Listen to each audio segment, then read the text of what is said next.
হওয়ার পরে জন্ডিসে চলে আসছে আর কি, জন্ডিসটা চলে আসছে শরীরের মধ্যে। তো এটার জন্য আমি মেডিকেলে ছিলাম 5-6 দিন।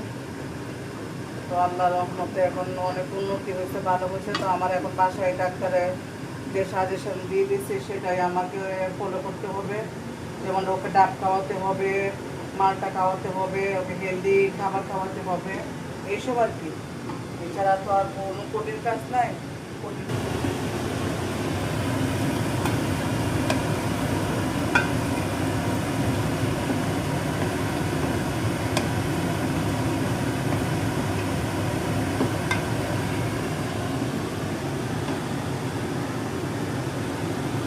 আরও দেখছি ওষুধ জল দিয়ে দিই।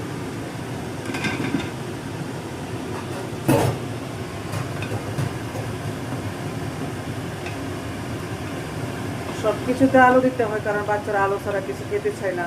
তাই আমি মুরগি হোক আর গরুর গোস্ত হোক, যাই হোক, আমি আলুটা আমি রাখি, কারণ ওরা তো আলুই পছন্দ করে। আমরা আলু খাই না, বড়রা আলু খাই না, কিন্তু ছেলেরা পছন্দ করে বেশি আলু। তো আমি প্রতিদিনকার রান্নার আইটেমে আলুটা রাখি। তো প্রতিদিন তো আমাকে একটা না একটা রান্না করতে হয়। তো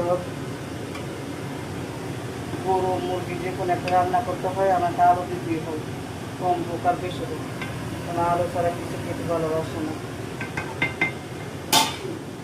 তো আমি আজকে দুটাই রান্না করবো, বেশি কিছু করবো না। এখন আমি আমি আজকে মেডিকেল থেকে আসার পর থেকে আমি ইয়েতে যাই না, আমার গেস্ট রুমে আমি এখন পর্যন্ত পা ফেলাই নাই।